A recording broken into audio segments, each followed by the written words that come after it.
सगरमाथा साहित्य प्रतिष्ठान नेपाली भाषीको ढुकढुकी हो नेपाली भाषीको ढुकढुकी हो नेपाली भाषीको ढुकढुकी हो नेपाली साहित्यिक नवरसमा एउटा चौतारी हो एउटा चौतारी हो सगरमाथा।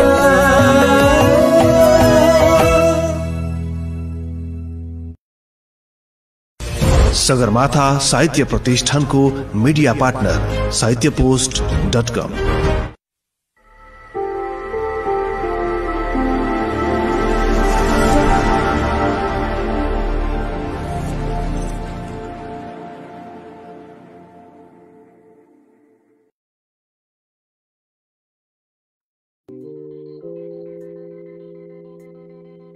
नमस्कार, म डीजी शर्मा। सगरमाथा साहित्य प्रतिष्ठानको फेसबुक पेजबाट यति बेला युएई को अबुधाबीबाट बोलिरहेको छु। सदाको बिहिबार झैं आज पनि कार्यक्रम स्रष्टा र सिर्जना लिएर हामी आइसकेका छौँ। हरेक बिहिबार नेपाली समय साँझ 8 बजेदेखि प्रसारण हुँदै आएको कार्यक्रम स्रष्टा र सिर्जनाको आज पनि हामी 93औं श्रृङ्खलामा छौँ, 93औं बसाइमा छौँ। पुरापुरी 5 हप्ताको विश्रामपछि म फेरि आएको छु। जसरी यहाँहरूले साथ सहयोग गर्दै आउनु भएको छ, तपाईँ सम्पूर्ण प्रिय मनहरूप्रति म विशेष हार्दिक आभार प्रकट गर्न चाहन्छु र आगामी दिनमा पनि यहाँहरूको साथ सहयोग यस्तै रहिरहनेछ भन्ने पनि मैले विश्वास लिएको छु। कार्यक्रममा आज पनि हामीसँग 2 जना पाहुना हुनुहुन्छ। अघिल्लो अङ्कदेखि नै हामीले यस प्रतिष्ठानमा आबद्ध स्रष्टाहरूलाई कार्यक्रममा जोड्दै आएका छौँ भने यो क्रम अब 1 हप्तासम्म जारी रहने पनि जानकारी गराउन चाहन्छु। त्यसपछि भने हामी पुरानै लयमा अन्य स्रष्टाहरूलाई जोड्दै कार्यक्रमलाई विशेष बनाउने कोसिस गर्नेछौँ। र आजको हप्तामा हामीसँग आजको बसाइमा यस सगरमाथा साहित्य प्रतिष्ठान नेपाल शाखाका सदस्य तथा कवि रोशन तिमल सिन्हाज्यू हुनुहुन्छ भने त्यसै गरी प्रतिष्ठानको गण्डकी प्रदेश शाखाकी सचिव तथा कवि लिली अधिकारीज्यू हुनुहुन्छ, जो यति बेला दुवैजना पोखराबाट हामीसँग जोडिसक्नु भएको छ। कवि रोशन तिमल सिन्हाको तिरिएका पाइताला भर्खरै कविता सङ्ग्रह भर्खरै बजारमा आइसकेको छ भने त्यसै गरी कवि लिली अधिकारीज्यूको पहराको फुल कविता सङ्ग्रह बजारमा आइसकेको छ। र आजको कार्यक्रममा हामी यही कृति प्रकाशनको सेरोफेरोमा केन्द्रित रहेर विशेष कुराकानी गर्दै यसै कृतिभित्रका केही कविताहरू सुन्दै कार्यक्रमलाई विशेष बनाउने कोसिस गर्नेछौँ। थुप्रै प्रिय मनहरूले हेरेर साथ दिइरहनु भएको छ। तपाईँ सम्पूर्ण प्रिय मनहरूलाई कार्यक्रम स्रष्टा र सिर्जनाको आजको बसाइमा म हार्दिक स्वागत गर्न चाहन्छु। तपाईँहरूको बसाइ कार्यक्रमको अन्त्यसम्म रहन्छ भन्ने पनि मैले आशा लिएको छु। हाम्रो कार्यक्रमलाई सेयर पनि गर्दै गर्नुहोला ताकि अन्य प्रिय मनहरूले पनि हामीलाई हेर्न सक्नुहुनेछ भन्दै थोरै जानकारी गराउन चाहन्छु। आजबाट हामीले यस कार्यक्रमलाई थोरै परिमार्जन गर्ने, थोरै नयाँ प्रयोग गर्ने कोसिस गरेका छौँ। यसअघि हामीले सगरमाथा साहित्य प्रतिष्ठानको फेसबुक पेजबाट मात्रै लाइभ आउने गरेका थियौँ भने आजबाट भने यस प्रतिष्ठानको फेसबुक पेज सँगसँगै फेसबुक एकाउन्टबाट एकसाथ लाइभ आइरहेका छौँ। र आगामी दिनमा यो परीक्षण सफल भएको खण्डमा हामी अन्य साहित्यिक पेजसँग सहकार्य गरेर एकसाथ 3वटा पेजबाट लाइभ आउने हाम्रो योजना रहेको पनि जानकारी गराउँछौँ। साथसाथै लामो समयदेखि हाम्रो यो कार्यक्रमलाई युट्युब मार्फत पनि एएस इन्टरटेनमेन्ट मार्फत पुर्याउँदै आउनु भएको छ यस प्रतिष्ठानका पूर्व उपाध्यक्ष अमन एकलजी, उहाँप्रति पनि हामी विशेष हार्दिक आभार प्रकट गर्न चाहन्छौँ। र साथसाथै हामीसँग मिडिया पार्टनरको रूपमा साहित्यपोस्ट.com रहेको छ।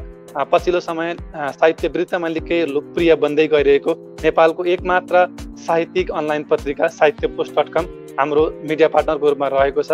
हरेक साहित्यिक खुराकका लागि यहाँहरूले साहित्य पोस्ट भिजिट गर्न सक्नुहुनेछ। www.साहित्यपोस्ट.com मा गएर यहाँहरूले हरेक साहित्यिक खुराकहरू हेर्न सक्नुहुनेछ भन्दै जानकारी गराउँदै आजका पाहुना लिली अधिकारीज्यू र रोशन तिमल सिन्हाज्यूलाई स्क्रिनमा जोड्नुभन्दा पहिले उहाँहरूको परिचय समेटिएको छोटो भिडियो सामग्री रहेको छ, त्यो प्रस्तुत गर्नेछौँ। त्यसपछि मात्रै उहाँहरूलाई स्क्रिनमा जोड्दै हामी कुराकानी गर्दै कविता सुन्दै कार्यक्रमलाई विशेष बनाउनेछौँ। थुप्रै प्रिय मनहरूले हेरेर साथ दिइरहनु भएको छ। तपाईँ सम्पूर्ण प्रिय मनहरूलाई फेरि पनि म हार्दिक स्वागत गर्दै अब भने आजका अतिथिको परिचय समेटिएको यो भिडियो सामग्री। सगरमाथा साहित्य प्रतिष्ठानको फेसबुक पेजबाट हरेक बिहीबार प्रसारण हुँदै आएको कार्यक्रम स्रष्टा र सृजनाको आजको 93औं श्रृंखलामा भने हामीसँग 2 जना पाहुना रहनुहुनेछ। यस प्रतिष्ठानको नेपाल शाखाका सदस्य तथा युवा कवि रोशन तिमिल सिन्हा र प्रतिष्ठानको गण्डकी प्रदेश शाखाकी सचिव तथा युवा कवि लिली अधिकारी आजको बसाईमा हामीसँग 1 घण्टा रहनुहुनेछ। आजका दुवैजना पाहुना स्रष्टा पोखरा निवासी हुनुहुन्छ। माता नारायणी तिमिल सिन्हा र पिता अनिल कुमार तिमिल सिन्हाका दोस्रो सन्तानका रूपमा विक्रम सम्वत 2056 साल फागुन 20 गते कास्कीको पोखरा स्थित सराङकोटमा कवि तिमिल सिन्हाको जन्म भएको थियो। कलेजको पढ़ाईसँगै साहित्य लेखनको यात्रा थालनी गर्नुभएका कवि तिमिल सिन्हाले कविता, निबन्ध र कथामा विशेष रूपमा कलम चलाउँदै आउनु भएको छ। स्नातक तेस्रो वर्ष सिभिल इन्जिनियरिङ अध्ययनरत कवि तिमिल सिन्हाको भर्खरै पहिलो कृतिको रूपमा चिरिएका पैतला कविता संग्रह बजारमा आइसकेको छ। साहित्य लेखन र अध्ययनका अलावा कवि तिमिल सिन्हा खेलकुदमा पनि उत्तिकै रुचि राख्नुहुन्छ। विभिन्न संघ संस्थाद्वारा आयोजित करिब 1 दर्जन कविता प्रतियोगितामा भाग लिएर विजेता बनिसक्नुभएका कवि तिमिल सिन्हाले विभिन्न संघ संस्थामा आबद्ध रहेर समाज सेवा पनि गर्दै आउनु भएको छ। यस सगरमाथा साहित्य प्रतिष्ठानका नेपाल शाखाका सदस्य समेत रहनुभएका कवि तिमिल सिन्हा पोखरा विश्वविद्यालय साहित्य समाजका अध्यक्ष, साहित्यिक चौतारी नेपालका केन्द्रीय सचिव, भिजन 300 का उपाध्यक्ष, भोइस अफ स्टुडेन्ट्स का उपाध्यक्ष लगायत संघ संस्थामा आबद्ध हुनुहुन्छ। त्यसैगरी कार्यक्रम स्रष्टा र सृजनाको आजको बसाईमा हामीसँग पछिल्लो समय सशक्त रूपमा कविता लेख्दै आउनुभएकी कवि लिली अधिकारी ज्यू पनि 1 घण्टा रहनुहुनेछ। माता गंगा देवी अधिकारी र पिता ओम प्रसाद अधिकारीकी जेठो सन्तानका रूपमा कास्की कोट 24 पोखरामा जन्मनु भएकी कवि लिली अधिकारीले स्कुले जीवनबाटै साहित्य लेखनको यात्रा थालनी गर्नुभएको थियो। साहित्य लेखनका लागि सानैदेखि घर परिवारबाट प्रेरणा प्राप्त गर्नुभएकी कवि अधिकारीले साहित्यका कविता, मुक्तक, गजल र नाटकमा विशेष रूपमा कलम चलाउँदै आउनु भएको छ। कवि अधिकारीको पहिलो प्रकाशित कृतिको रूपमा पहराको फूल कविता संग्रह हालसालै बजारमा आएको छ। लामो समयदेखि शिक्षण पेशामा समेत आबद्ध रहनु भएकी कवि अधिकारीले शिक्षा संकायमा स्नाकोत्तरसम्मको औपचारिक अध्ययन पूरा गर्नुभएको छ। सगरमाथा साहित्य प्रतिष्ठानको अलावा कवि अधिकारी पोखरीले युवा सांस्कृतिक परिवार र शुभ प्रभात साहित्य पुञ्ज पोखराको सदस्य, नेपाली भाषा शिक्षक परिषद कास्की र अनुशास गण्डकी प्रदेशको आजीवन सदस्य हुनुहुन्छ। त्यसैगरी उहाँले अन्तर्राष्ट्रिय नेपाली समाज इन्स महिला समितिको सचिवको रूपमा रहेर पनि काम गर्दै आउनु भएको छ। पछिल्लो समय निकै सशक्त रूपमा कवितामा कलम चलाउँदै आउनुभएका कवि द्वय लिली अधिकारी र रोशन तिमिल सिन्हा ज्यूसँग आजको बसाईमा उहाँहरूको भर्खरै बजारमा आएको कविता संग्रहमा केन्द्रित रहेर विशेष कुराकानी गर्दै कार्यक्रमलाई विशेष बनाउने कोशिश गर्नेछौं। हाम्रो निमन्त्रणा स्वीकार गरिदिएर कार्यक्रमको शोभा बढ़ाइदिनु भएकोमा उहाँहरूप्रति हार्दिक आभार पनि प्रकट गर्दछौं। कार्यक्रम स्रष्टा र सृजना तथा सगरमाथा साहित्य प्रतिष्ठान यूएई मीडिया पार्टनर साहित्यपोस्ट.com।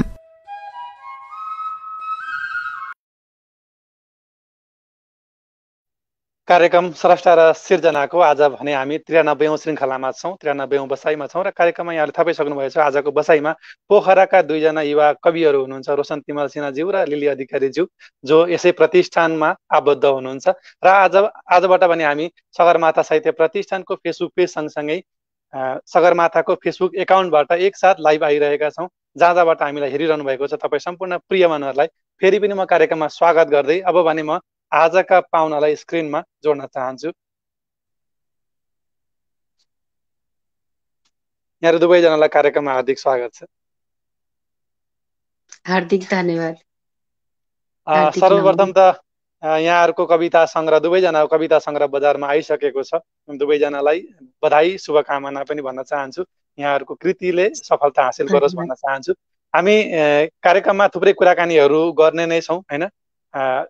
कृति प्रकाशनका सम्बन्धमा लिएर अन्य साहित्यिक कुराकानी, कविताका कुराकानी पनि पक्कै पनि गर्ने नै छौँ। यति बेला हामी कार्यक्रमको 11 मिनट पार भइसकेको अवस्था छ। थुप्रै प्रिय मनहरूले हेरेर साथ दिइरहनु भएको छ। हामी सुरुमा कविता सुन्छौँ, त्यसपछि हामी कुराकानी गर्छौँ भन्ने लागिरहेको छ। मैले सुरुमै रोशनजी तिमलशिलाज्यूलाई, जो यस प्रतिष्ठानको नेपाल शाखाका सदस्य पनि हुनुहुन्छ र सशक्त युवा कवि हुनुहुन्छ, उहाँको भर्खरै बजारमा चाहिँ चिरिएका पाइताला कविता सङ्ग्रह बजारमा आएको छ।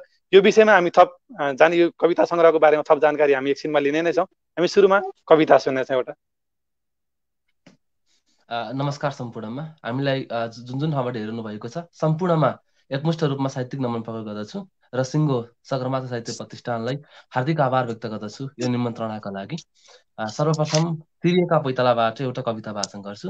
मेरो कविताको शीर्षक छ युगको आकार। कविताको शीर्षक युगको आकार। अजङ्गको पहाडका ससाना टुक्राहरूमा पसिनाले बनाउँथ्यो मेहनतको आकृति र उडाइदिन्थ्यो कुनै घरलाई सुरक्षित पछ्यौरी। विज्ञानले युग र युगले मेसिन बोकेपछि स्वरूप छन् हरेक घर महल सडक। तर पनि पसिनाले नपखालिएर हुन सक्छ। कुरूप भएको छ अहिले धरतीको मुहार। कुनै गहिरो सागरमा डुबुल्की मारेर खोजिएको खजना जस्तै पवित्र बहुमूल्य थियो प्रेमको स्पर्श। प्रविधिले युग र युगले आधुनिकता बोकेपछि गुलाफको सुगन्ध भेटिन छोड्यो प्रस्तावमा। आशीर्वाद सुनिँदैन एक बिहानै परिवारमा। कुनै अपरिचित बटुवा झैं छुटिरहेका छन् आफन्तहरू बाटोमा। गाउँ नभएर परिवार बनेपछि मानवताको जालमै बेरिए जसरी भेटिन्थे हरेक पीडामा निस्वार्थ सेवा। युगले मानिस र मानिसले लालच चुनेपछि स्वार्थको दौड प्रतियोगितामा जस्तै प्रथम हुन खोजिरहेको छ मानव, जो असत्यको लिस्नोमा चढेर पुगिरहेछ सफलताको मृग मरीचिका भुइँगलमा। हुन सक्छ पाप गर्नेकै फलिफापले छुटेको छ कतै बीच बाटोमा मानवता। यो सबै सुनेपछि कस्तो लागिरहेछ तिमीलाई यो युगको आकार। धन्यवाद। निकै सुन्दर कविताका लागि मैले यहाँलाई विशेष हार्दिक आभार प्रकट गर्न चाहेँ। त्यसै गरी आजको हाम्रो बसाइमा लिली अधिकारीज्यू पनि हुनुहुन्छ। तपाईँको कृति सङ्ग्रह पहराको फुल रहेको छ। हामी त्यस विषयमा कुराकानी गर्नेछौँ। हामी अहिले सुरुमा एउटा कविता सुनौँ, त्यसपछि हामी कृतिको बारेमा थप कुराकानी गर्नेछौँ। हार्दिक धन्यवाद कुशल कार्यक्रम सञ्चालकज्यू। यस कार्यक्रममा हामीलाई निहालेर बस्नुहुने सम्पूर्ण देश विदेशबाट हेर्नुहुने सम्पूर्ण महानुभावहरूलाई हार्दिक नमन, हार्दिक स्वागत छ कार्यक्रममा। र यो अवसर जुटाएर हामीलाई आफ्ना रचनाहरू प्रस्तुत गर्ने अवसर दिनुभएकोमा सगरमाथा साहित्य प्रतिष्ठान प्रति हार्दिक आभार, हार्दिक कृतज्ञता। र म कविता अस्ति भर्खर हाम्रो शहीद दिवस पनि हामीले भर्खरै मनायौँ भन्ने नै होला होइन। र ती ज्ञात अज्ञात शहीदहरूप्रति हार्दिक श्रद्धासुमन र म त्यसैसँग सम्बन्धित मेरो कृतिमा रहेको कहाँ होली ऊ कविता यहाँहरूमाझ राख्न चाहे। कहाँ होली ऊ साहसको अतिवृष्टि भइरहेको अनाम समयमा भेटिएकी तातो जोसले ऊर्जाशील ऊ। धारिलो हतियार भएर अँध्यारो देशको रक्तिम बिहानीका निम्ति लडिरहेकी थिए। जनताको मुक्ति समरमा अन्यायको कालिमाका विरुद्ध अगाडि बढिरहेकी हुँ भनी मुट्ठी उठाउँदै निर्भीक स्वरले गर्जिन्थे। आफ्नै पाइलाको आलोचना गर्दै कठोर बन्थ्यो। कहिले स्वीकार्थी दायित्वबोध नभएको बेला निकृष्ट कार्यहरू गरे भनेर। तर पाखुरामा रक्त संगठन बढ्दै कुर्लन्थी अज्ञानताको तारेभिर र विपन्नताको मरुभूमि विभेदमूलक जिन्दगीका तमाम कठोर सामाजिक संरचना भत्काएर समानताको लोकमार्ग बनाउन सुदूर यात्रामा हिँडेकी हुँ भन्थी। ऊ ललकार्थी झुटा प्रपञ्चहरूलाई, निमुखालाई फसाउने जघन्य अपराधीलाई उन्मूलन गर्न चाहन्थी।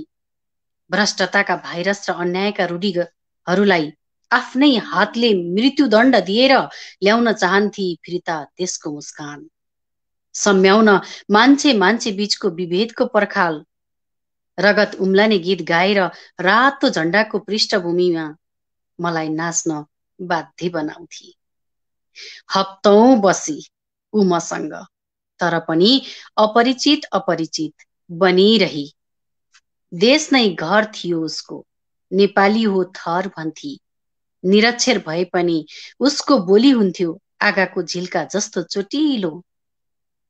नसामा दौडिरहन्थ्यो उत्साहको लहर, गरिरही मेरो जमेको चिन्तनमा निरन्तर घन प्रहार। र आकर्षणकी बिन्दु जस्ती बनिरही आत्मीय।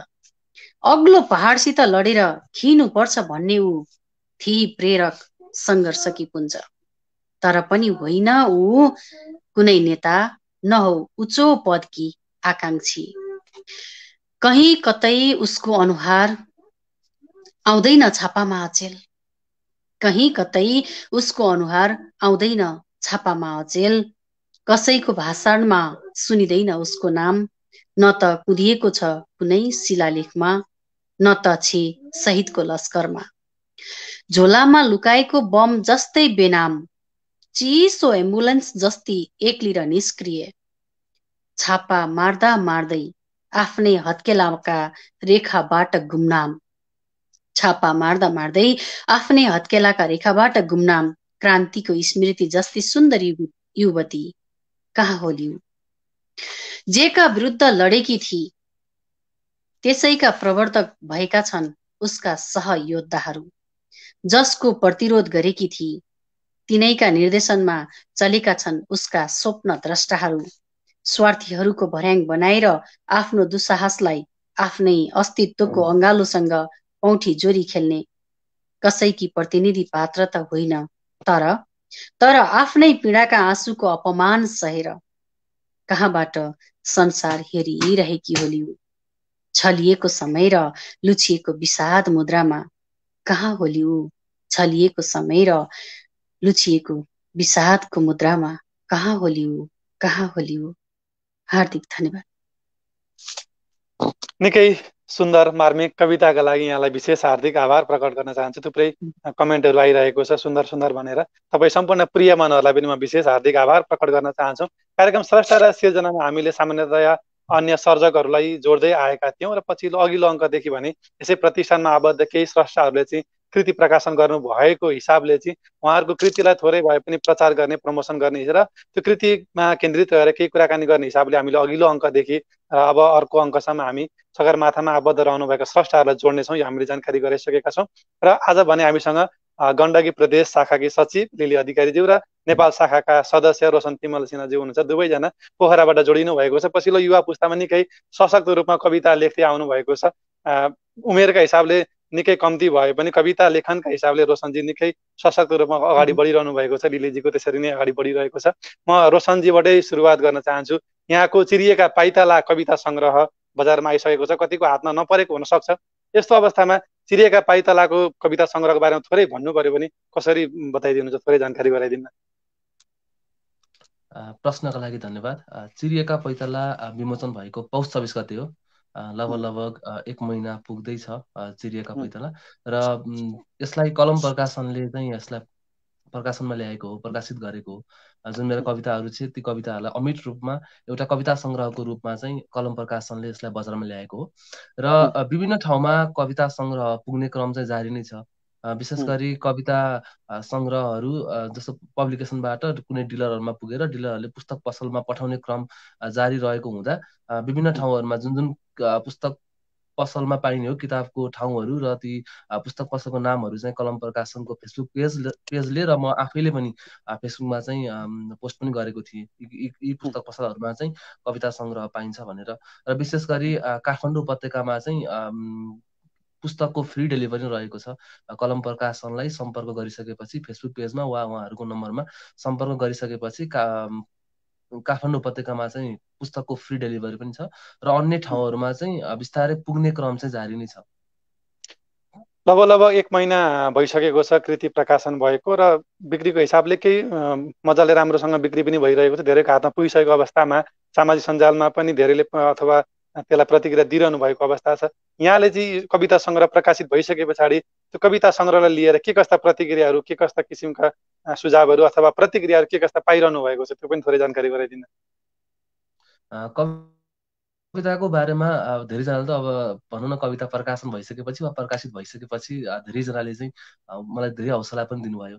जसरी ती कविताहरू छरपष्ट कविताहरूलाई एउटा भनौँ न सङ्ग्रहित भएर एउटा जुन अमिट रूप लिन्छ, त्यसको लागि त पक्कै पनि यो एउटा खुसीको पल पनि हो र सबैभन्दा जिन्दगीको एउटा भनौँ न मेरो सपना पनि थियो कहिले चाहिँ कविता सङ्ग्रह निस्केला भन्ने। र त्यसको लागि चाहिँ अब धेरैजनाले साथ पनि दिनुभयो, बधाई पनि दिनुभयो। जस्तो त्यसको बारेमा कविताहरू राम्रा छन् भनेर विभिन्न सामाजिक सञ्जालहरूमा प्रतिक्रिया पनि दिनुभयो र केही जस्तो मेरो इनबक्समा आएर पनि यो कविताहरूमा चाहिँ यो सुझावहरू जस्तो यो कवितालाई यस्तो गर्न सकिन्थ्यो, जस्तो अनावश्यक कुनै ठाउँहरूमा चाहिँ कविताको भावहरू बाँधिएको जस्ता कुनै कविताहरूमा त्यस्तो पनि प्रतिक्रिया चाहिँ दिनुभएको थियो। समग्र रूपमा सुझाव पनि दिनुभएको छ र तुलनात्मक रूपमा अलिकति बढी सकारात्मक प्रतिक्रियाहरू नै पाइरहेको छु मैले चाहिँ। यसमा मलाई जहाँसम्म लाग्छ 56वटा कविता हुनुपर्छ हैन? 52वटा कविता, 26वटा लामो कविता र खण्ड खमा चाहिँ 26वटा छोटा कविता गरी 52वटा कविताहरू चाहिँ सङ्ग्रहित छन्। रोशन तिमल सिन्हाका कविताहरू पढिरहँदाखेरि हामीले विशेष गरी देश प्रेम, राजनीतिक विषय, कहिलेका प्रकृतिका कुराहरू, विशेष गरी विद्रोहका कुराहरू, त्यो कुराहरू आइरहँदाखेरि 52वटा कविता सङ्ग्रहको यो चिरिएका पाइतालाले चाहिँ विशेष गरी कस्ता कविताहरूको प्रतिनिधि गरेको पाउँछ?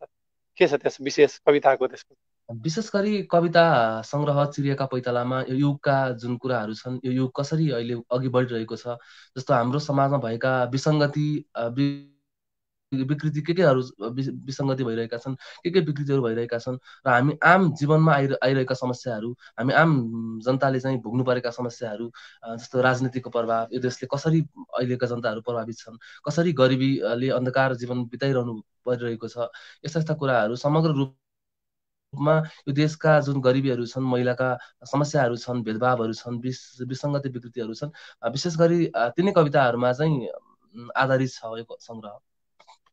यो छोटो मिठो जानकारीका लागि यहाँलाई मैले विशेष धन्यवाद भन्न चाहे। हामी तपाईँसँग फेरि आउने नै छौँ। हामीसँग लिलीजी अधिकारीज्यू पनि हुनुहुन्छ। उहाँको पहराको फुल कविता सङ्ग्रह बजारमा आइसकेको छ, लगभग सँगसँगै आएको हो र यस विषयमा थोरै केही थप जानकारीहरू केही बताइदिनु पर्यो भने के बताइदिनुहुन्छ लिलीजी?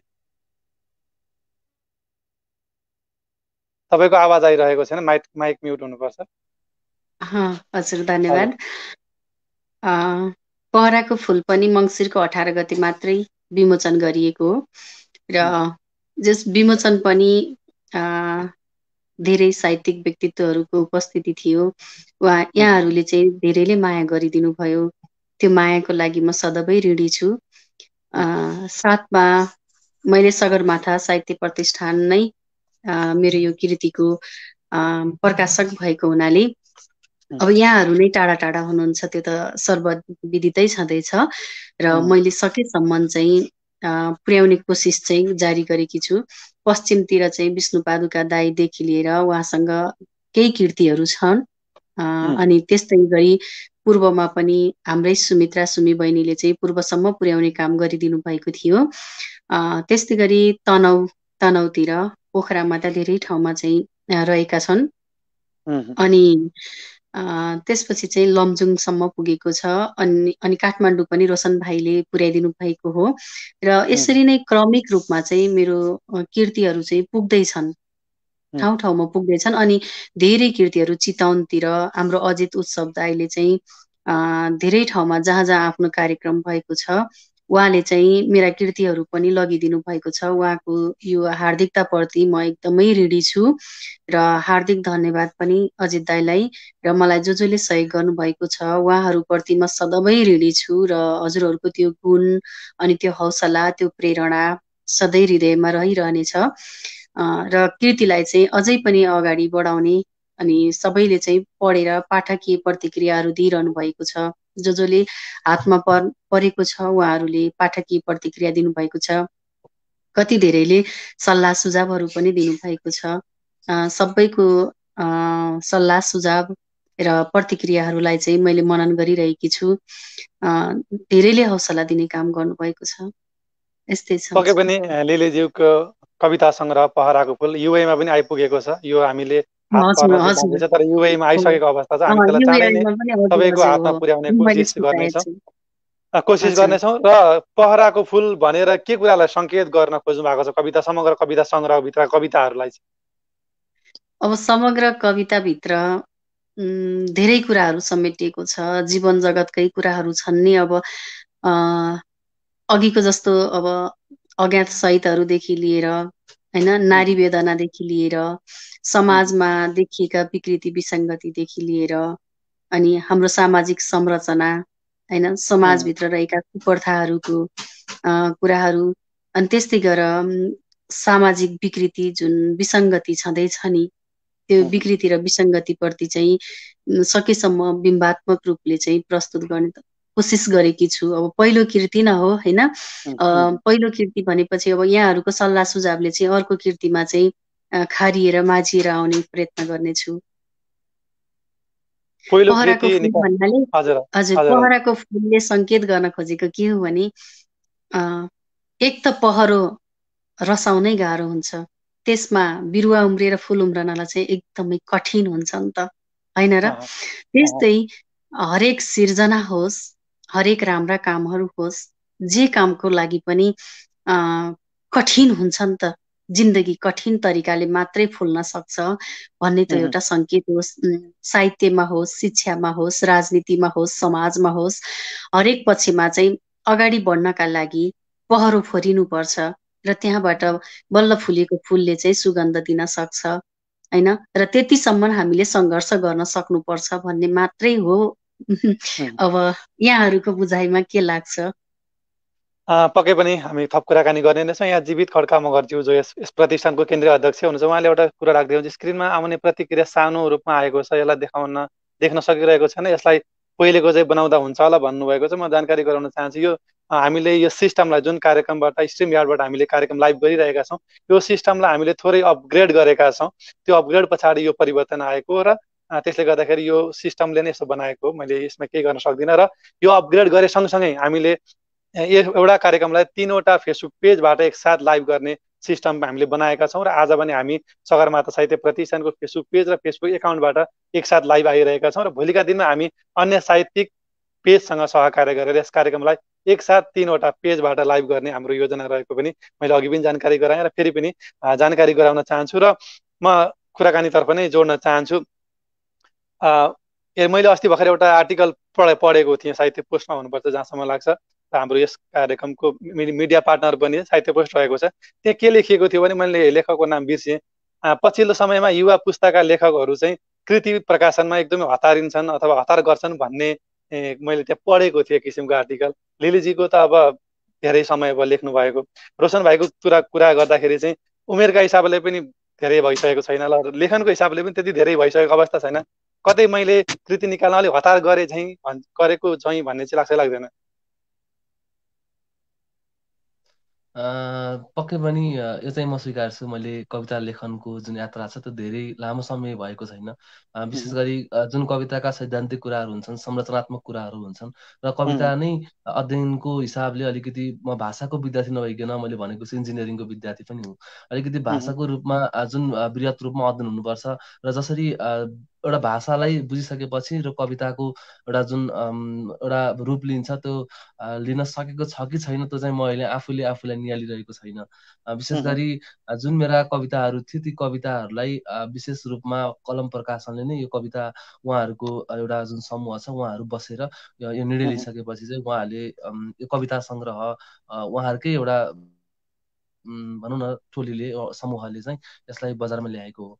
विशेष गरी यो हतारिएको भन्दा पनि जुन एउटा समय छ कविताहरू आफ्नो तर्फबाट मैले जुन यो समयमा यो आफ्नो उमेरमा लेखिरहेको छु, मैले लेखेका कविताहरू चाहिँ म आफ्नो तर्फबाट चाहिँ मैले लेख्न सके जति चाहिँ मेहनत गर्न सके जति चाहिँ सकेको छु भन्ने आफूलाई विश्वास भइसकेपछि मात्र यी कविताहरू चाहिँ प्रकाशित भएका हुन् भन्ने लाग्छ मलाई चाहिँ। भनेपछि हतार गरेको जस्तो लाग्दैन नि त? विशेष गरी यो कविता लेखनको यात्रामा चाहिँ जस्तो उमेरले भन्दा पनि कविताहरू कस्तो रूपमा लेखिरहेका छन् भनौँ कविता भनेको नितान्त रूपमा अब भावना नै हो। कवितालाई लेख्ने कसरी कलात्मक बनाउने भन्ने कुराहरू उमेरले भन्दा पनि यसलाई चाहिँ अनुभव वा एउटा लेखनमा भएको एउटा भनौँ न जुन आफ्नो एउटा समय छ, एउटा त्यसमा एउटा साधना छ, त्यसले नै हो कि जस्तो लाग्छ। लिलीजी चाहिँ के भन्नुहुन्छ यो आरोपप्रति, यो युवा पुस्ताले हतारिन्छ भन्ने कुरामा चाहिँ तपाईँको धारणा के छ? अहिलेको युवा पुस्ता मात्रै नहतारिकन होइन, पहिला पनि उहाँहरू जो परिपक्व भएर अहिले त्यो भनिरहनु भएको छ, उहाँहरूको पनि युवा पुस्ता हुने बेलामा उहाँहरू पनि पक्कै हतारिएर निकाल्नु भयो होला होइन। अब अध्ययन सँगसँगै आफूलाई पनि एउटा कृति निकालेर म पनि चाहिँ एउटा कृति ननिकालेसम्म चाहिँ कोही पनि परिपक्व बन्न सक्दैन र आफूलाई खार्ने माझ्ने अनि सरसल्लाह र सुझावहरू पाइन्छ कि भन्ने अपेक्षा सबैलाई हुन्छ होइन र। अनि त्यसैले सबैले चाहिँ अब आफ्नो छरपष्ट भएका सामग्रीहरूलाई एकमुष्ट बनाएर राख्छु, म पनि अगाडि बढ्छु भनेर चाहिँ त्यसरी अगाडि बढ्नु, अगाडि कदम चाल्नु, एक सिँढी माथि चढ्छु भन्नु, त्यो त झन् हात दिएर माथि तान्नु पर्ने हो जस्तो लाग्छ मेरो विचारमा होइन, खुट्टा तल तान्ने होइन कि जस्तो लाग्छ होइन। हामीसँग अग्रजहरू हुनुहुन्छ, हामीसँग अनुजहरू हुनुहुन्छ होइन, अनुजलाई हामीले हात दियौँ भने हामीलाई पनि हाम्रा अग्रजले हात दिए हुन्थ्यो जस्तो त एकदमै लाग्छ नि त। त्यसैले चाहिँ मलाई त हतारिएको होइन, बरु चाहिँ उहाँहरूले प्रोत्साहन दिनुपर्ने र अब यसरी गर भनेर निर्देशन दिनुपर्ने हो। र यदि साहित्यलाई माया गरेर साहित्य फस्टाएको र साहित्य आकाशलाई चाहिँ बृहत भएको देख्न चाहनु हुनेहरूले चाहिँ साहित्यमा लाग्ने अबका अनुजहरूलाई होइन, उहाँहरूले चाहिँ एकदमै सरसल्लाह र सुझाव दिएर चाहिँ अगाडि लगेर यो फाँटलाई फराकिलो बनाउन चाहिँ म त एकदम विनम्र अनुरोधै गर्छु। साहित्यको बजारमा अग्रज पुस्ता, अत्यधिक चर्चित पुस्ता र नयाँ पुस्ताका पनि हरेक पुस्ताको चाहिँ कृतिहरू एकै ठाउँ एउटा बजारमा भेटिन्छ। यस्तो अवस्थामा नाम चलेका चर्चित लेखकहरूको अलरेडी पुस्तक बजारमा भइरहेको अवस्थामा चाहिँ एउटा नयाँ लेखक जो भर्खरै लेखिरहेको छ, चर्चाको हिसाबले पनि भर्खरै चर्चित हुँदैछ र लेखनको हिसाबले पनि भर्खर लेखिरहेछ, कृतिको हिसाबले पनि भर्खर नयाँ अवस्थामा चाहिँ उहाँहरूको कृतिसँग प्रतिस्पर्धा गरेर बजारमा बिक्री वितरण भइरहेको अवस्थामा चाहिँ कतिको साह्रो गाह्रो हुँदो रहेछ उहाँहरूको कृतिसँग प्रतिस्पर्धा गरेर आफ्नो कृति बेच्नु पर्दा अथवा बिक्री गर्नु पर्दाखेरि चाहिँ कतिको साह्रो गाह्रो हुँदो रहेछ नयाँ पुस्तालाई चाहिँ? दिलीजी, मलाई त यस्तो लाग्छ पाठक आफ्ना आफ्ना हुन्छन् जस्तो लाग्न लागिसकेको छ मलाई त। मलाई माया गर्ने पाठकहरूले चाहिँ मलाई नै खोजेर पढ्नुहुन्छ नि त, चाहना राखेर पढ्नुहुन्छ नि त, कहाँ पाइन्छ पठाइदिनुहोस् न भनेर भन्नुहुन्छ नि त। त्यो भएको हुनाले चाहिँ कतिले चाहिँ अग्रजका हेरिरहनु भएको छ नि त, अग्रजका कृतिहरू हेरिरहनेले चाहिँ अब अनुजका पनि हेरौँ न त, अब साहित्य कतातिर मोडिँदैछ त। के चाहिँ गोपाल प्रसाद रिमालले लेख्ने बेलामा चाहिँ होइन, भुपी शेरचनले लेख्ने बेलामा उहाँहरू पनि त कलिलो अवस्थामा चाहिँ लेख्दै गर्दाखेरि चाहिँ उहाँहरूलाई पनि घचघचाउने अगाडि बढ्ने अवसर चाहिँ नपाउनु भएको भए आज चाहिँ गद्य कवितामा यति अगाडि चाहिँ पाइला पुग्ने थिएन होला होइन र। हामीले जे देखिरहेका छौँ अब अग्रजका पनि पढ्ने र अनुजलाई पनि निहाल्ने अबको पुस्ताको विचार र अगाडिको पुस्ताको विचारमा चाहिँ फरकपन कस्तो पाइन्छ त भनेर पढ्ने पाठकले, यदि सही पाठकले त दुवै पक्षलाई चाहिँ निहाल्नुहुन्छ जस्तो लाग्छ मलाई। र मलाई त्यस्तो लागेको छैन, मेरो कृति चाहिँ माग हुँदा हुँदै पनि मैले सबै ठाउँमा पुर्याउन सकेकै छैन। कति धेरैले मलाई यति धेरैले माग्नु भएको छ होइन, उहाँहरूप्रति म एकदमै चाहिँ आभारी छु। र त्यो कृति कहाँ पाउँछ, हामी कहिले पाउँछौँ भनेर यति धेरै कमेन्टमा पनि हुन्छ, पर्सनल मेसेजमा पनि हुन्छ, कहाँ पाउँछ हजुरको कृति भनिरहनु भएको छैन, पुर्याउनै सकेको छैन। त्यो पाठकहरू माझ पुर्याउन पाए हुन्थ्यो जस्तो चाहिँ लाग्छ नि त। अब समय यस्तो छ, विषम परिस्थितिमा पनि हामी चलिरहेका छौँ। मैले यही प्रश्न रोशनजीलाई पनि सोध्न चाहेँ। तपाईँको पनि भर्खर नयाँ हुनुहुन्छ, नाम भर्खरै कमाउँदै हुनुहुन्छ, चर्चित हुँदै हुनुहुन्छ, कृति पनि पहिलो छ, पुरानो पुस्तासँग प्रतिस्पर्धा तपाईँको कृतिले गरिरहँदाखेरि चाहिँ यहाँले कस्तो अनुभव गर्नुभएको छ? पाठकहरूले चाहिँ पुराना नयाँ अथवा चलेका नचलेका नयाँ भनेर चाहिँ त्यो विभेद गरेको यहाँले महसुस गर्नुभएको छ कि छैन अहिलेसम्मको अवस्थामा, यहाँ यो 1 महिनाको अवधिमा चाहिँ? जस्तो मैले चाहिँ कस्तो महसुस गर्छु भने, जस्तो जुन समग्र रूपमा बजारलाई निहाल्ने हो भने जस्तो साहित्यलाई एकातिर राखेर जुन बजारको कुराहरू छ, बिक्री वितरणको कुरा छ, त्यसलाई निहाल्ने हो भने आख्यानको रूपमा कविता सङ्ग्रहको त्यति राम्रो प्रभाव चाहिँ देखिएको छैन अहिले बजारमा। यो चाहिँ एकदमै सत्य कुरा पनि हो। जुन रूपमा एउटा कृति आइसकेपछि वा आख्यान आइसकेपछि त्यसको परिचर्चा हुन्छ, जुन रूपमा त्यो कृतिलाई खोजिन्छ, त्यसरी चाहिँ कविता सङ्ग्रहलाई चासो दिने, चर्चा गर्ने वा खोजिने काम चाहिँ अलिक कम नै हुन्छ। र एउटा कुरा कहाँनिर प्रभाव पार्छ भने कविताहरू पढ्ने जुन पाठकहरू हुनुहुन्छ उहाँ चाहिँ सीमित वर्गमा हुनुहुन्छ।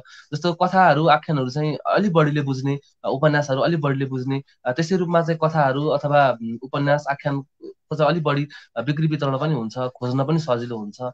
र कवितालाई हेर्ने हो भने, कवितालाई नि निहाल्ने हो भने जस्तो मेरो तर्फबाट चाहिँ अग्रजलाई खोजिने, अनुजलाई नपढिने त्यस्तो भन्ने चाहिँ मैले अहिलेसम्म चाहिँ महसुस गरेको छैन। विशेष गरी विभिन्न ठाउँमा कविता सङ्ग्रह चाहिँ पुगिरहेको पनि छ र त्यस्तो कवितालाई जस्तो यो पुस्ताको कविता पढ्ने नपढ्ने भन्ने कुराहरूले चाहिँ त्यस्तो मैले चाहिँ अहिलेसम्म महसुस चाहिँ गरेको छैन, अग्रज र अनुज भन्ने कुराहरू चाहिँ।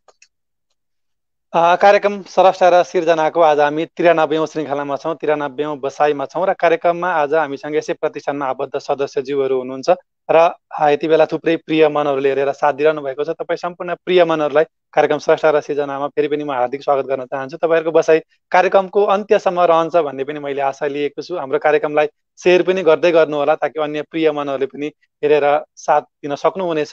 र हामी आजबाट सगरमाथा साहित्य प्रतिष्ठानको फेसबुक पेज सँगसँगै फेसबुक एकाउन्टबाट पनि एकसाथ लाइभ आइरहेका छौँ। साथसाथै युट्युब च्यानल एएस इन्टरटेनमेन्ट मार्फत पनि लाइभ आइरहेका छौँ, जसलाई काठमाडौँमा बसेर यसै प्रतिष्ठानका पूर्व उपाध्यक्ष अमन एकलजीले हाम्रो कार्यक्रमलाई लामो समयदेखि युट्युबमा पुर्याउँदै आउनु भएको छ। उहाँप्रति पनि हामी हार्दिक आभार प्रकट गर्न चाहन्छौँ। हामी यति बेला कार्यक्रमको 37 मिनटमा आइसकेका छौँ। अब हामी फेरि एक-एकवटा कविता सुन्छौँ, त्यसपछि थप कुराकानी गर्दै कार्यक्रमलाई अगाडि बढाउनेछौँ। मैले रोशनजीबाट सुरु गरेँ। अघि मैले कमेन्टमा देखेको थिएँ विष्णु पादुका गुरुले गाउँलाई चिठी सुनाउँदै भन्नुभएको थियो। म गाउँलाई चिठी नै सुनाउँछु। कविताको शीर्षक छ गाउँलाई चिठी। गाउँलाई चिठी। मनका दुई छेउहरूमा तोरण बाँधिन्थे नफुस्किने गरी, र त छिमेकी छिमेकी हुन्थे जिउँदाका जन्ती, मर्दामा मलामी हुन्थे। आजकल रहरका भारी बोकेर म सहर आइपुगेको छु। यहाँ देखिँदैनन् हाँगामा बस्दै संसार भुलाउने चौतारी। सगर छुने सपना बोकेर बेजोड हल्लिरहने पल्लवी। देखिँदैनन् ऐसलु चुत्राका बोटमा खुसीले पोतिएको कलिलो मुस्कान। गाउँमा त टाढा भएर पनि सम्बन्ध गाढा हुन्थे। यहाँ त घर पनि एउटै छ र पनि भर छैन छिमेकीको।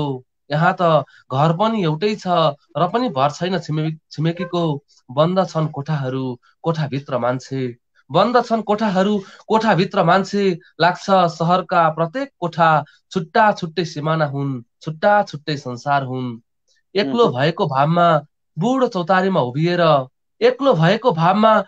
चौतारीमा उभिएर गाउँ वेदनाको स्वरमा बोलिरहन्छ। ठाउँ ठाउँ रह्यो गाउँ रहेन।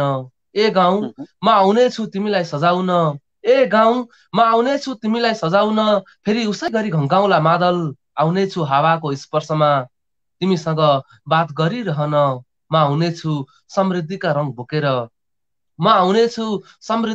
बोकेर अमर रहने गरी तिमीलाई पोतिदिन। ए गाउँ तिमी त सपनीमा आइराख्छौ। म विपनीमै आउनेछु सधैँभरका लागि। ए गाउँ तिमी त सपनीमै आइराख्छौ। म विपनीमै आउनेछु सधैँभरका लागि। बाध्यताको सहर छोडेर खुसी र रहरको स्वर्गमा तिमीसँगै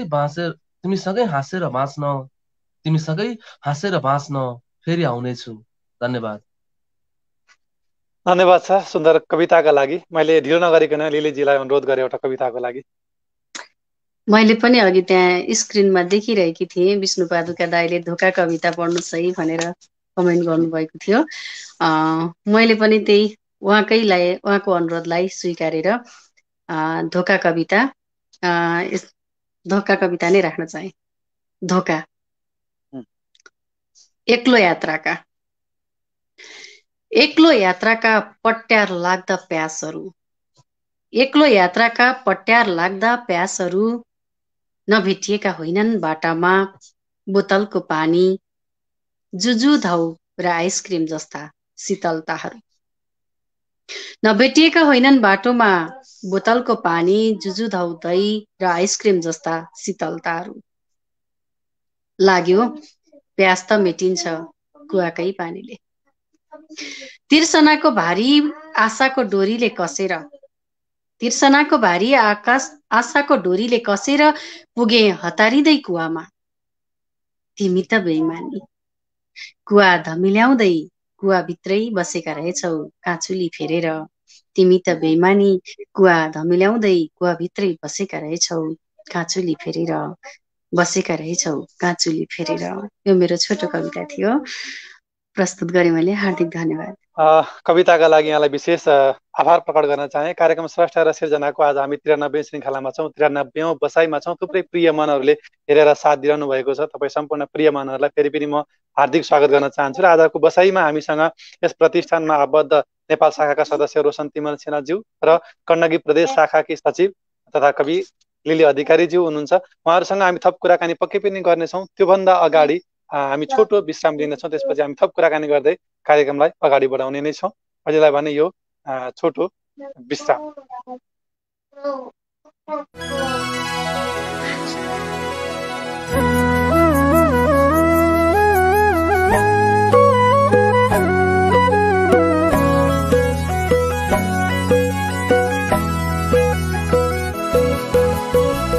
सगरमाथा साहित्य प्रतिष्ठान नेपाली भाषीको ढुकढुकी हो, नेपाली भाषीको ढुकढुकी हो, नेपाली भाषीको ढुकढुकी हो। नेपाली साहित्यिक नवरसमा एउटा चौतारी हो, एउटा चौतारी हो। सगरमाथा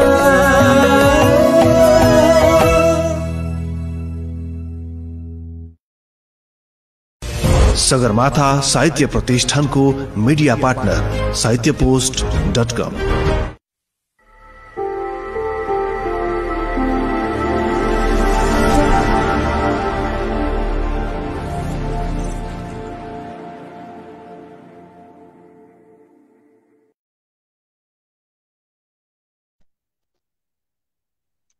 कार्यक्रम स्रष्टा र सिर्जनाको 93औं श्रृङ्खलामा छौँ। हाम्रो प्रतिष्ठान र यस कार्यक्रमको मिडिया पार्टनरको रूपमा साहित्य पोस्ट रहेको छ, नेपालकै एकमात्र अनलाइन साहित्यिक पत्रिका, दैनिक पत्रिका साहित्य पोस्ट, जहाँ हरेक बार विशेष खुराक आउने गर्दछ।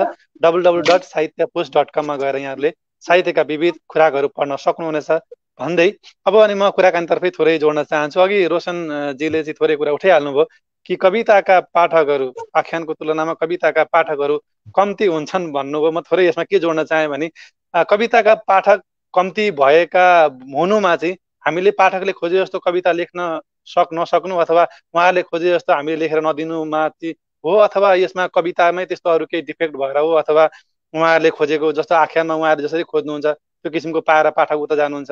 कतै कवितामा चाहिँ हामीले पाठकले खोजे जस्तो दिन नसकेको भएर चाहिँ कविताका पाठक घटेको अथवा कम्ती भएको भन्ने चाहिँ यहाँ लाग्छ कि लाग्दैन?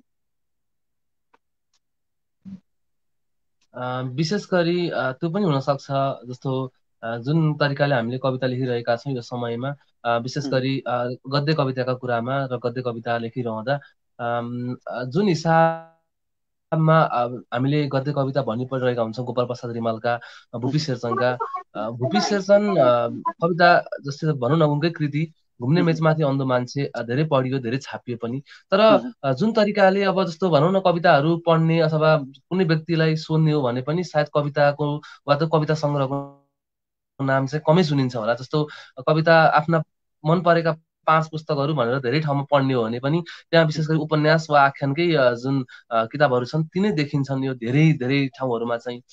त्यो पछिल्लो समयमा हुनसक्छ अब हामीले पनि जुन रूपमा कविताहरू लेख्नु पर्थ्यो, जुन एउटा लेभलमा कविताहरू लेख्न सक्नु पर्थ्यो, त्यो स्थानमा त्यो स्तरमा चाहिँ कविता लेख्न सकिरहेका नहुन पनि सक्छौँ। त्यो हाम्रो पनि एउटा कमजोरी पनि हुनसक्छ त्यो चाहिँ। तर पनि जुन तरिकाले आख्यान खोजिन्छ र पछिल्लो समयमा हेर्ने हो भने पनि बजारमा विभिन्न किताबहरू आइरहेका छन् र जुन तरिकाले अब आख्यानको एउटा चर्चा छ, जुन तरिकाले एउटा बजारमा चाहिँ उसको प्रचार हुन्छ आख्यानको, त्यो रूपमा अहिले पछिल्लो समयमा पनि कुनै कविता सङ्ग्रहको त्यस्तो प्रचार चाहिँ पनि छैन होला। जुन तरिकाले खोजिन्छ त्यो पनि खोजिएको छैन होला। यसमा चाहिँ हुनसक्छ अब जस्तो भनौँ न, अब कविताहरू किन्दाखेरि अब कुनै पुस्तक पसलमा किताब हेरियो भने पनि त्यो जुन उपन्यास छ त्यो चाहिँ अब आम मान्छेहरूले किन्दाखेरि, जस्तो आम पाठकहरूले, अब हामीले चाहिँ कविता सङ्ग्रहहरूको अलिकति बढी पाठक भनेको चाहिँ लेखकहरू नै भेटाउँछौँ क्या। जस्तो जसले कविता लेख्नुहुन्छ वा जसले अलिकति बढी साहित्यमा चाहिँ लेखिरहनु भएको छ, बुझिरहनुहुन्छ, उहाँहरूको अलिक वर्ग जुन छ त्यो चाहिँ अलिक बढी पाठकहरू भेटिन्छ वा आफ्नो नजिकको मान्छेहरू, नजिकको आफन्तहरू नै हो भेटिने हामीले कवितामा चाहिँ। र आम मान्छे, आम पाठकको रूपमा हेर्ने भने चाहिँ जस्तो कविता कविता त के पढ्ने, कविता नै बुझिन्न भन्नेहरू पनि हामीले धेरै सुनेका हुन्छौँ क्या। त्यो भनेको मतलब चाहिँ के हुन्छ भन्दाखेरि चाहिँ नितान्त रूपमा जस्तो गजल, मुक्त कविताहरू अलिक कम चाहिँ पढिन्छन् कि भन्ने चाहिँ लाग्छ मलाई। त्यो स्तरमा हामीले पुगेको पाठकलाई नपुगेको बुझ्ने भन्ने गरी भन्दा हामी पनि लेख्न सकेनौँ भन्ने कुरा होइन त? लेखेनौँ भन्ने कुरा जस्तो भुपी शेरचनले नलेखेका पनि होइनन्, तर भुपी शेरचनको किताबकै नाम लिँदा फेरि पनि घुम्ने मेचमाथि अन्धो मान्छे एकदमै उत्कृष्ट किताब हो, उत्कृष्ट सङ्ग्रह हो। आमाको सपनादेखि लिएर जुन ती कविताहरूको बारेमा वा ती कविताको चर्चा त्यति साह्रै जस्तो अरू किताबको तुलनामा ती कविताहरू त्यस्तो साह्रो चाहिँ मैले चर्चा हुने कुराहरू चाहिँ अलिक कम नै सुनिन्छन् कि जस्तो लाग्छ। म यसैमा थोरै के जोड्न चाहे भने पछिल्लो समय कवितालाई पर्फर्मेन्स आर्टको रूपमा पनि प्रस्तुत गरिँदै आएको छ। यो अवस्थामा चाहिँ कविताका केही पाठकहरू बढेको हामीले सुन्ने, दर्शकहरू बढेको महसुस गरेका छौँ। कवितै नसुन्ने मान्छेले पनि पर्फर्मेन्स आर्टको कवितालाई चाहिँ विशेष रूपमा रुचाएको अवस्थामा चाहिँ हामीले कविताको शैलीलाई अलिकति परिवर्तन गर्नुपर्छ भन्ने चाहिँ लाग्छ लाग्दैन त्यस्तो अवस्थामा? यस्तो हुन्छ जस्तो समयसँगै हरेक कुराहरू त परिवर्तन हुँदै जाने हुन् र हामीले सबैभन्दा बुझ्नुपर्ने कुरा भनेको हाम्रो जस्तो हामीले साहित्य लेखिरहेका छौँ, किन लेखिरहेका छौँ भन्दाखेरि हाम्रो जुन एउटा भाषा छ, जुन संस्कृति छ, त्यसलाई चाहिँ बचाइरहनुपर्छ। जुन हाम्रो नेपाली भाषा छ, जुन तरिकाले अहिले हामीले भाषा बोलिरहेका छौँ, त्यो भाषालाई अलिकति आउने दिनहरूमा चाहिँ त्यो भाषालाई, त्यो संस्कृतिलाई, त्यो रहनसहनलाई चाहिँ केही रूपमा परिमार्जन भए पनि त्यसलाई जुन एउटा मौलिकपन छ त्यसलाई चाहिँ गुमाउनु हुँदैन भनेर नै हामीले लेखिरहेका छौँ जस्तो लाग्छ विशेष गरी।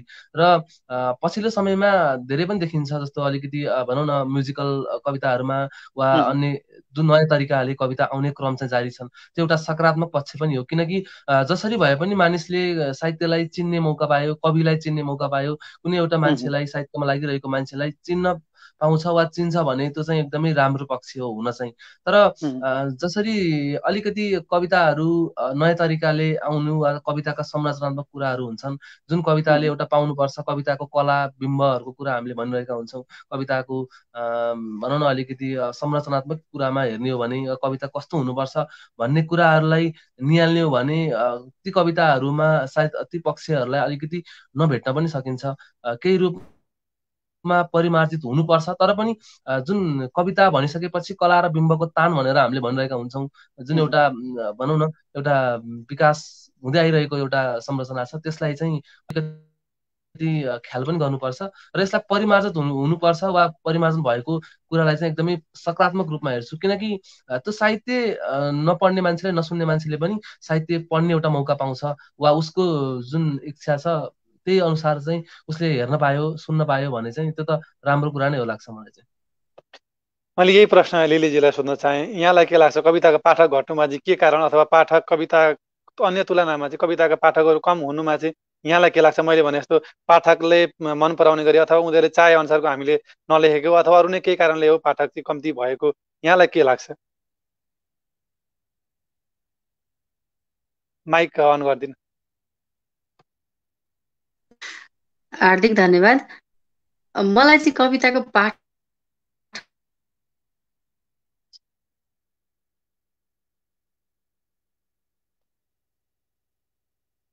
थोरै प्राविधिक समस्या देखिए जस्तो लागिरहेछ लिलीजीकोमा। कार्यक्रम स्रष्टा र सिर्जनाको आज हामी 93औं श्रृङ्खलामा छौँ, 93औं बसाइमा छौँ। थुप्रै प्रिय मनहरूले हेरेर साथ दिइरहनु भएको छ। तपाईँ सम्पूर्ण प्रिय मनहरूलाई फेरि पनि म हार्दिक स्वागत गर्न चाहन्छु। सगरमाथा साहित्य प्रतिष्ठानको फेसबुक पेज र फेसबुक एकाउन्टबाट एकसाथ हामी लाइभ आइरहेका छौँ। जहाँ जहाँबाट हेरिरहनु भएको छ तपाईँ सम्पूर्ण प्रिय मनहरूलाई म फेरि पनि हार्दिक आभार प्रकट गर्न चाहन्छु। हामीसँग लिली अधिकारीज्यू र रोशन तिमल सिन्हाज्यू जो पोखराबाट जोडिनु भएको छ। लिलीजीकोमा केही प्राविधिक समस्या देखिए जस्तो लागिरहेको छ। उहाँलाई म फेरि जोडिनका लागि अनुरोध गर्न चाहन्छु र म रोशनजीसँगै कुराकानी थोरै म बढाउन चाहन्छु। मैले थोरै यहाँलाई के जोड्न चाहेँ भने यहाँ युवा पुस्ताको कवि हुनुहुन्छ, यङ पनि हुन्छ उमेरको हिसाबले पनि, र यहाँका कविताहरू पढिरहँदा चाहिँ एकदमै देश प्रेम, अघि नै मैले कुरा उठाएँ राष्ट्रभक्तिका कुरा, विद्रोहका कुरा, सचेतनाका कुराहरू आइरहँदाखेरि प्रेमिल कविताहरू चाहिँ एकदमै कम्ती भएको म महसुस गर्छु। यहाँको कविताहरूमा चाहिँ प्रेम कविताहरू युवा भइकन पनि प्रेम कविता थोरै देखिन्छ। यस्तो अवस्थामा प्रेमका कविताहरूले नतानेको हो, प्रेमले नतानेको हो, अथवा प्रेम कविता लेखेर खासै त्यस्तो ठुलो प्रतियोगिताहरू जित्न सकिँदैन भन्ने लागेर हो, अथवा के कारण छ प्रेम कविता अलिक कम्ती आउनुमा चाहिँ?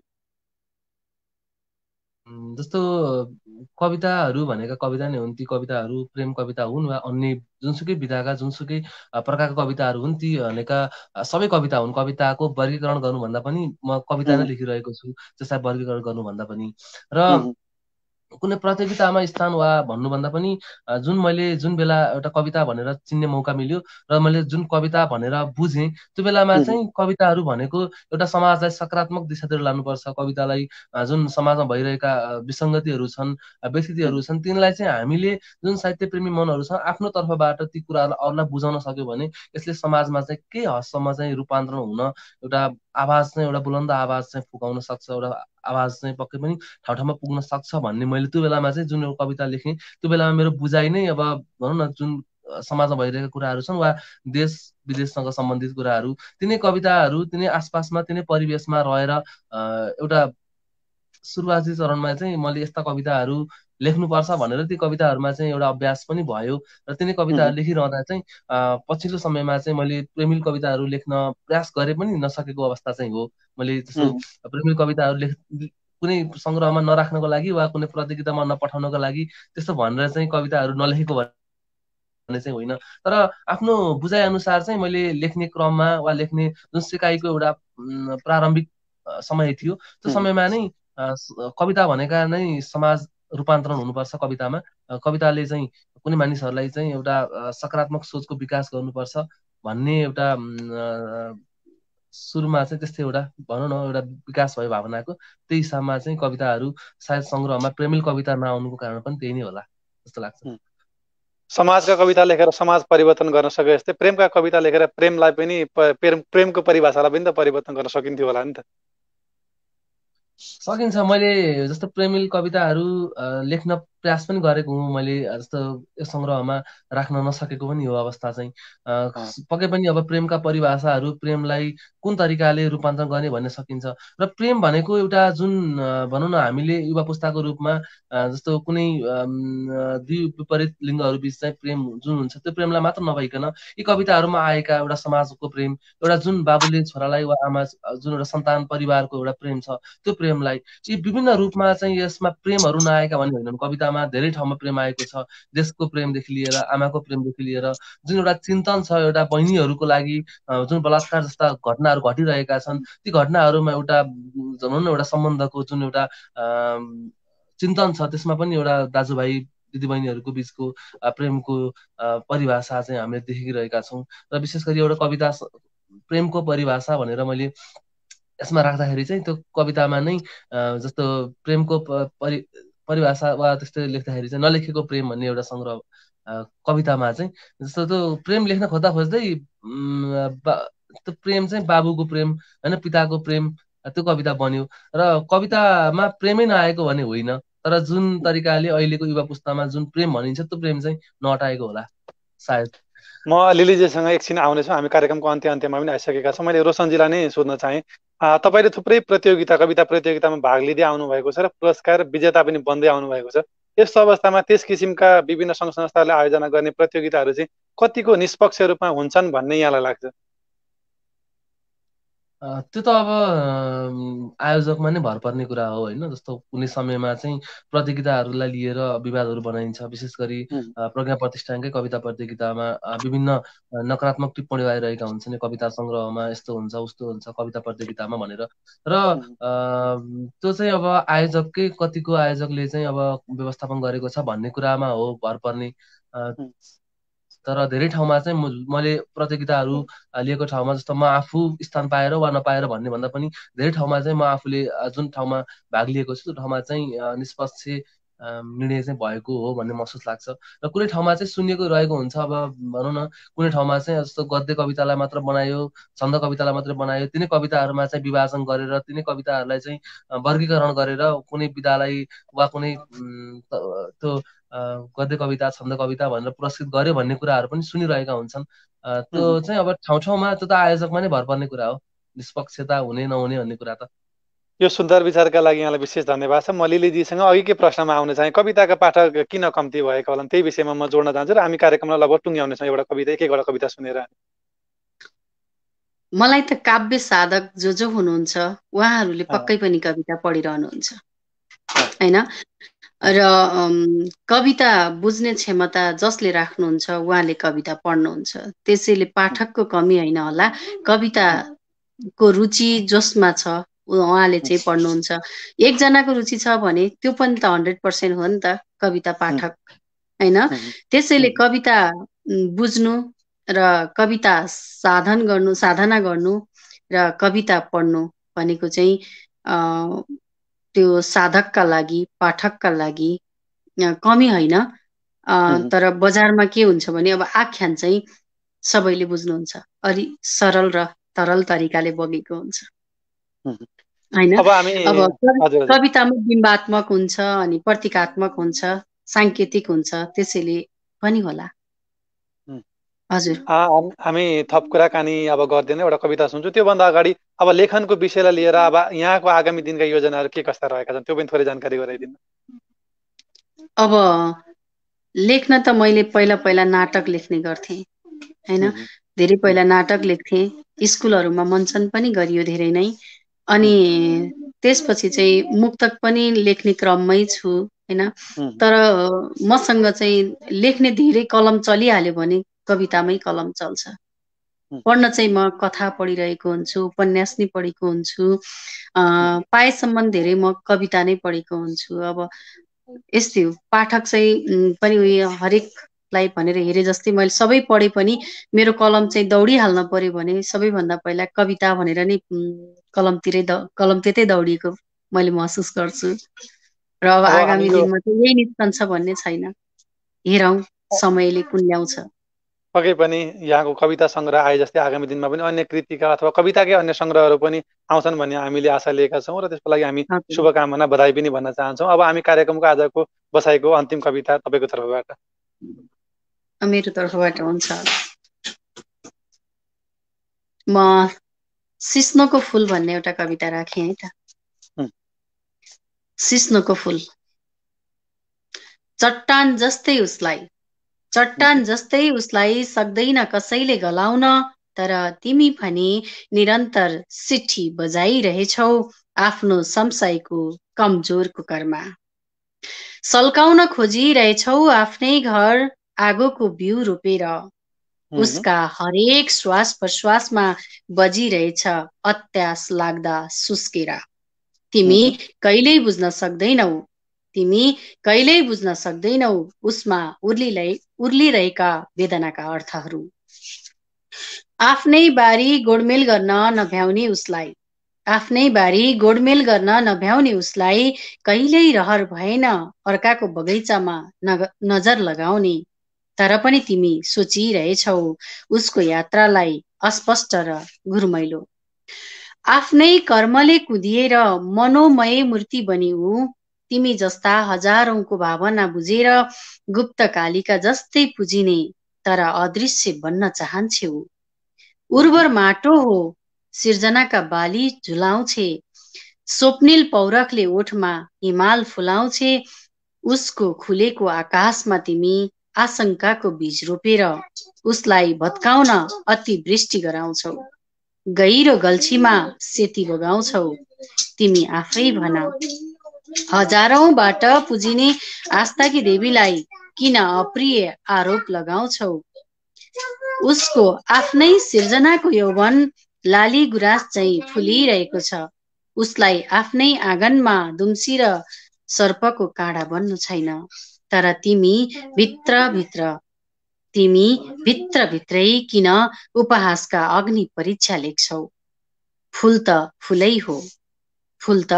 फुलै हो तर ऊ सिस्नोको फूल हो टाढाबाट सुन्दर देखे पनि कसैले उसलाई ट्याप्प टिपिहाल्ने आँट गर्दैन कसैले उसलाई ट्याप्प टिपिहाल्ने आँट गर्दैन धन्यवाद यो सुन्दर कविताका लागि यहाँलाई विशेष आभार प्रकट गर्न चाहे केही साथीहरूले यहाँनिर आफ्नो सिर्जना राखिरहनु भएको छ थोरै जानकारी गराउन चाहन्छु कार्यक्रम स्रष्टा र सिर्जनामा हामी यहाँहरूको सिर्जनालाई पढ्दैनौँ हामी यस कार्यक्रममा विभिन्न अतिथिहरूलाई आमन्त्रण गर्छौँ र उहाँहरूसँग विशेष कुराकानी गर्दै उहाँहरूकै सिर्जना सुन्दै आएका छौँ र यदि यहाँहरू आफ्नो सिर्जनाहरू वाचन गराउन चाहन्छ भने हाम्रो यसै सगरमाथा साहित्य प्रतिष्ठानको फेसबुक पेजबाट हरेक शुक्रबार नेपाली समय साँझ 8 बजे त्यसै गरी शनिबार नेपाली समय 5:45 बजे कार्यक्रम प्रसारण हुन्छ फेसबुक लाइभ सञ्चालन हुन्छ यहाँहरू सो कार्यक्रममा जोडिएर आफै पनि आफ्ना रचनाहरू वाचन गर्न सक्नुहुनेछ भने यहाँहरूले कमेन्टमा आफ्नो रचना राख्नुभयो भने सञ्चालकज्यूहरूले तपाईँहरूको सृजना पढ्नुहुनेछ र यस कार्यक्रम स्रष्टा र सिर्जनामा भने हामी अतिथिसँग कुराकानी गर्छौँ र उहाँहरूकै सिर्जना सुन्दै आएका छौँ र आज हामी सोही कार्यक्रमको 93औं श्रृङ्खलामा छौँ र आजबाट हामी नयाँ प्रयोग गरेका छौँ सगरमाथा साहित्य प्रतिष्ठानको फेसबुक पेज र फेसबुक एकाउन्टबाट एकसाथ लाइभ आइरहेका छौँ भोलिका दिनमा हामीले यसलाई अझै बृहत्तर गर्ने हिसाबले चाहिँ भारतीय नेपाली साहित्यसँग जोडिएको एउटा फेसबुक पेज र अर्को नेपालकै अर्को कुनै फेसबुक पेजसँग जोडेर एकसाथ 3वटा फेसबुक पेजबाट यो कार्यक्रमलाई प्रसारण गर्ने हाम्रो योजना रहेको म फेरि पनि जानकारी गराउन चाहन्छु र हामी कार्यक्रमको अन्त्यमा आइसकेका छौँ हामी धेरै कुराकानी गर्दैनौँ अब एउटा कविता सुन्छौँ रोशनजीको त्यसपछि हामी कार्यक्रमलाई बिट मार्नेछौँ पुनः धन्यवाद डिजी शर्माज्यू हामीलाई विभिन्न रूपमा निरन्तर रूपमा प्रतिक्रिया दिइरहनु भएको छ विभिन्न ठाउँबाट हेरिरहनु भएको छ सम्पूर्णलाई फेरि पनि हार्दिक धन्यवाद र एकमुष्ट रूपमा धन्यवाद र सम्झना ज्ञापन गर्दै एउटा कविता सुनाउँछु कविताको शीर्षक छ टाउको हराएको देश कविताको शीर्षक टाउको हराएको देश एउटा मान्छे खोजिरहेछ यताउता भेटिएन रे कतै भेटिएन रे पुलमुनि जम्मा भएका बोतलमा हेर्छ संसार उज्यालो बनाउने घामलाई सोध्छ शैशवकालका रुखलाई सोध्छ र चिच्याउँछ कता हरायो मेरो देशको टाउको चन्द्र सूर्यले उसका लाज छोपिदिएका छन् चन्द्र सूर्यले उसका लाज छोपिदिएका छन् वर्षौंदेखि मिठो खाएको छैन जिब्रोले पैतलाले छुन पाएको छैन चप्पल मुटुमा बैकाल ताल झैं गहिरा घाउ बोकेर मुटुमा बैकाल ताल झैं गहिरा घाउ बोकेर खोजिरहेछ शीतल बनाउने आशाका मलम उसलाई कुनै हालतमा सुख चाहिएको छैन उसलाई कुनै हालतमा सुख चाहिएको छैन मात्र देशको टाउको चाहिएको छ भगवानका मूर्ति उचाल छ गजुरलाई हेर्छ भगवानका मूर्ति उचाल छ गजुरलाई हेर्छ चर्चमा गएर जिससलाई निहाल्छ मस्जिदमा बेसुर भएर भौतारिन्छ पानी परेको बेला आकाशतिर टोलाएर रुन्छ र भन्छ वर्षामा पनि देखिएन देशको टाउको पैतलाले बनाइसके हजारौं डोबहरू अब डोब बनाउने ठाउँ छैन आँखाले देखिसके सूर्यले नछोएका ठाउँहरू अब खोज्ने ठाउँ खोज्न सकिँदैन देशको टाउको र ऊ आकाश धरती हुन् देशको टाउको र ऊ आकाश धरती हुन् जो एकअर्कालाई खोज्दा आफै हराउँछन् कसले कता लुकायो देशको टाउको कोत पर्वमै कसैले छप्काइदियो कि सन्धिका नाममा कतै बेचिएछ कि उसको मुटुमा ज्वाला बल्छ फेरि बेसुर भएर दौडिन्छ र भन्छ देशको टाउको कतै पनि भेटिएन भन्दैछ फूल चुडिएर बोटलाई छोडे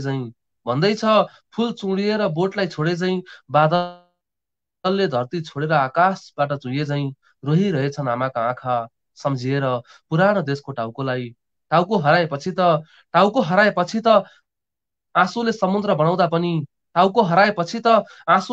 बनाउँदा पनि देख्दैनन् टाउको हुनेहरूले आज ऊ ज्यादै खुसी छ अब भेटिएला देशको टाउको आज बेलुका रेडियोले फुक्नेछ देशको टाउको हराएको सूचना आज बेलुका रेडियोले फुक्नेछ देशको टाउको हराएको सूचना, भेट्नेलाई इनाम दिनेछ, सम्मान गरिनेछ।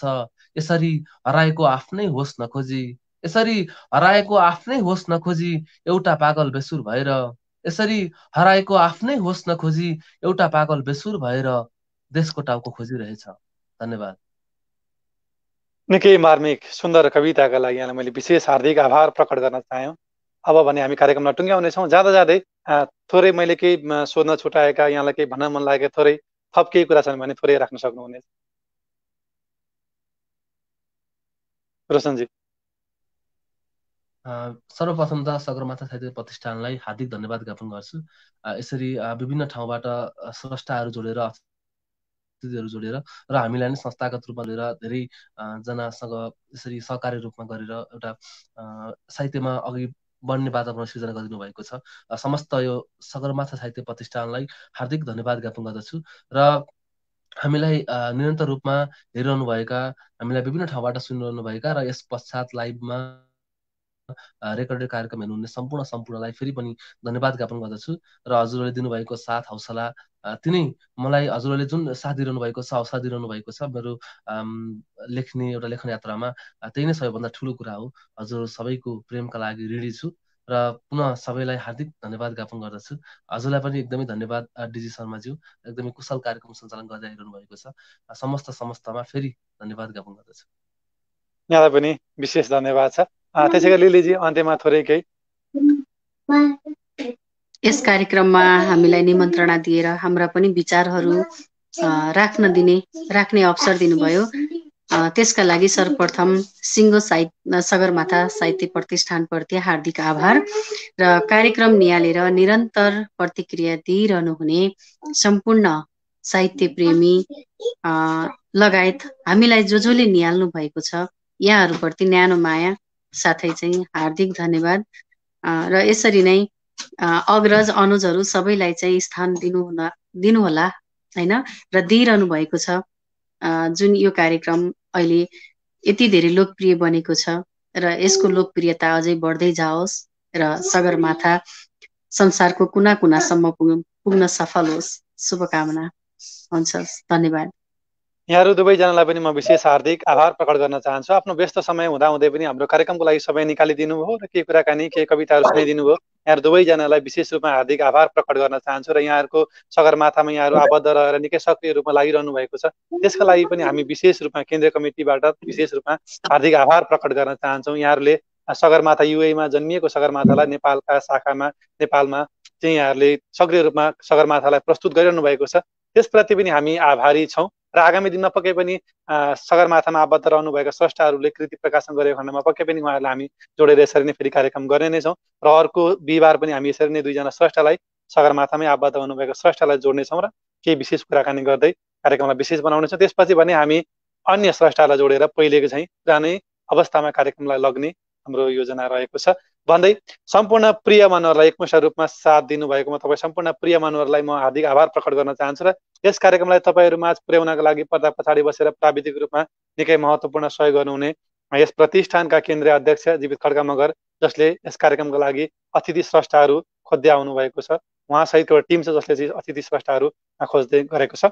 त्यसै गरी अमन एकल जसले हाम्रो कार्यक्रमलाई युट्युबमा पुर्याउँदै आउनुभएको छ। त्यसै गरी भाषा तथा साहित्य विभाग प्रमुख जिरन थुलुङ, प्रवक्ता राजेश राज गौतौला, त्यसै गरी केन्द्रीय सदस्य कुसुम समर्पण, त्यसै गरी प्रदेश इन्चार्ज शम्भु बाथना राई, र त्यसै गरी काठमाडौँमा बसेर प्राविधिक लगायतका डिजाइन लगायतका काम गर्दै आउनुभएका कवि तथा डिजाइनर वसन्तराज अज्ञाज्यू लगायत सम्पूर्ण पदाधिकारीहरू जसले हाम्रो कार्यक्रमलाई पर्दा पछाडि बसेर प्रत्यक्ष अप्रत्यक्ष रूपमा साथ सहयोग गरिरहनु भएको छ, उहाँहरूप्रति पनि म विशेष हार्दिक आभार प्रकट गर्न चाहन्छु। र तपाईँहरू जसले हाम्रो कार्यक्रमलाई नियमित रूपमा निहाल्दै आउनुभएको छ, लाइक कमेन्ट सेयर गर्दै आउनुभएको छ, तपाईँ सम्पूर्ण प्रिय मानवहरूलाई म एकमुष्ट रूपमा हार्दिक आभार प्रकट गर्न चाहन्छु। लाइभ सकिसके पछाडि हेर्नुहुने तपाईँ सम्पूर्ण प्रियमान, त्यसै गरी युट्युबमा हेर्नुहुने तपाईँ सम्पूर्ण प्रियमानहरूलाई एकमुष्ट रूपमा हार्दिक आभार प्रकट गर्दै आजको बसाइबाट पोखराबाट जोडिनु भएका दुईजना कवि रोशन तिमल सिन्हा र लिली अधिकारीज्यूलाई पनि विशेष आभार प्रकट गर्दै आजको बसाइबाट म युएबाट डिजी शर्मा पनि बिदा माग्छु। हवस् त, नमस्ते।